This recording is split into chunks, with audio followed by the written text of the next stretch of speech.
Welcome to Facts TV News, where everything is true. Those who diss Holness or any other Prime Minister should be booked. Firebrand People's National Party councilor for the Papine Division in St. Andrew, Venetia Phillips, has asserted that persons who disrespect the office of the Prime Minister OPM should be prosecuted by the police. Her comments came on the heels of a widely circulated video of a man from Monique St. Anne disrespecting the Prime Minister Andrew Holness, including the use of several expletives. The man was subsequently captured on video in his home and later at what appeared to be a police station, making an apology to Holness for the video in which he was seen lashing out at the head of government. The police, however, said the reason the man was taken into custody was that he was the subject of an investigation into a case of larceny from the dwelling. But the release from the police to that effect and a video clearly showing otherwise triggered questions from many members of the public. Go ahead, Mr. Higgins. I'm really sorry. Go better than that, man. Go see you like when you go into your car, man, that one and so. I'm really sorry for the indecent language. I'm sorry for whatever I said in the video. All those bad things, I'm sorry about it. So to the police, I'm sorry to the police force. I'm sorry to the whole country. With the man now being released after a question and answer session and Police Commissioner Major General Anthony Anderson ordering a probe of the police action during the arrest, many have been debating whether the man was denied of his liberty because he disrespected the Prime Minister. Additionally, persons are questioning whether persons can no longer be critical of Holness. As the debate rages on, Phillips is not in agreement with sentiments that the St. Anne man was simply exercising his right to freedom of speech. Instead, she insisted that such persons who mirror such disrespect to any Prime Minister, regardless of political affiliation, should be prosecuted. You know, I've watched the comments read the police, and the young man tweeted Phillips on Wednesday. You are all a set of hypocrites. Hear me.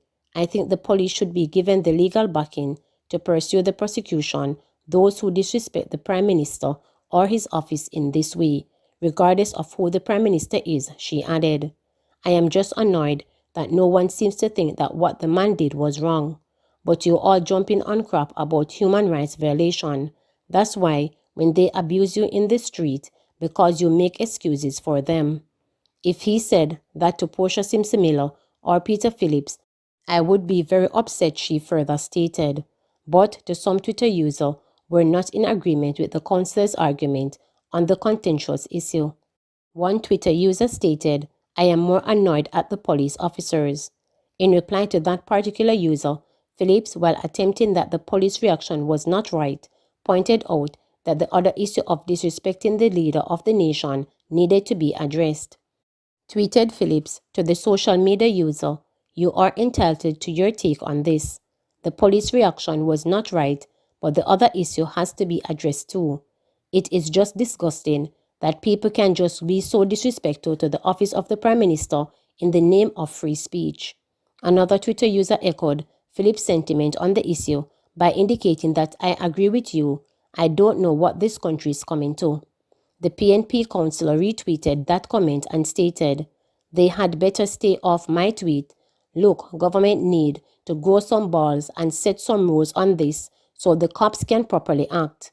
There has to be some level of respect for the office of the Prime Minister, regardless of who the holder is. However, a male Twitter user pointed out that what the St. Anne man did in his full-mouthed rant was not criminally wrong.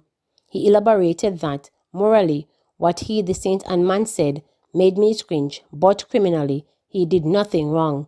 We need to understand that locking people up and further embarrassing them was wrong too. Two wrongs can make no right. It can be a costly wrong too. They were forewarned. To that assertion, Phillips said that Parliament should sort this out to allow for prosecution. Added the councillor, it shouldn't be okay for the highest office of the country to be open to this kind of recklessness and disrespect. Amid the ongoing debate, Commissioner Anderson had ordered that the Inspectorate and Professional Standard Oversight Bureau to investigate the circumstances surrounding the actions of the members of the constabulary during the recent arrest of the man in St. Anne. A release from the Police High Command stated, after a question and answer segment on Wednesday, that the man in question was released. However, the matter has not ended there. The High Command indicated that in an internal memorandum that was sent through the JCF's all-staff publication system, Anderson reminded all JCF members that any breach of the law that comes to the attention of the police must be dealt with in accordance with the guidelines that are laid down in the law. The Commissioner reminded members that apologies are not to be solicited from members of the public, he insisting that if an individual elects to apologize voluntarily, they may do so by their own means and circulate it themselves, void of the police participation, the release stated. It is worth noting that, given the level of complexity when revolving matters and risk associated with the job, there are times when it may be necessary to video record aspects of the policing operations. However, due process must be done to ensure that images are not improperly circulated or used in a manner that runs counter to our precepts of obeying the rule of law, showing respect for all, being a force of good, the release continued. It is inappropriate to share internal reports, correspondences, or images captured on duty without proper authorization. This practice must cease forthwith as it puts the JCF and its publics at risk. Persons found in breach will be held accountable, Anderson reportedly stated. 17-year-old girl from Garden Town gone missing in Papine. An Ananda alert has been activated and a search is on for 17-year-old Amelia Martin of Garden Town in St. Andrew, who has been missing since Monday, July 26. She is of dark complexion, slim build, and about 160 centimeters tall.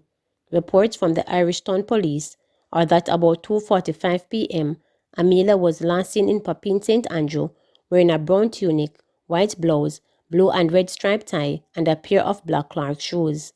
Anyone knowing the whereabouts of Amelia Martin is being asked to contact the Irish Town Police at 876-944-8282, the Police 119 emergency number, or the nearest police station. Security guard shot dead at home in St. Anne, girlfriend arrested. A woman reported that the girlfriend of a security guard in St. Anne is to be questioned by the police in relation to the shooting death of a man at his home in Britton Village, Claremont in the parish on Wednesday. The deceased has been identified as Orlando Webb, who is said to be in his 40s. Reports are that about 6 a.m., residents heard explosions and alerted the police. Upon the arrival of law enforcers, Webb was found in his bathroom with multiple gunshot wounds.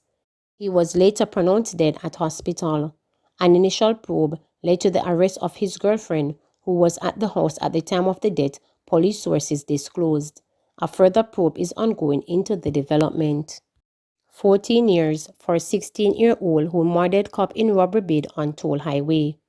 A teenager from Clarendon was on Wednesday sentenced in the Home Circuit Court, arising from an incident in which a police constable was badly injured on a section of the P.J. Patterson Highway in the parish on February 27, 2021. In a release, the Corporate Communications Unit CCU of the police force said the 16-year-old male, who was charged with wounding with intent, assault with intent to rob, and illegal possession of firearm on March 5th, was sentenced as follows: 6 years for wounding with intent, 5 years for illegal possession of firearm, 3 years for assault with intent to rob. The CCU release said the sentences are to run consecutively.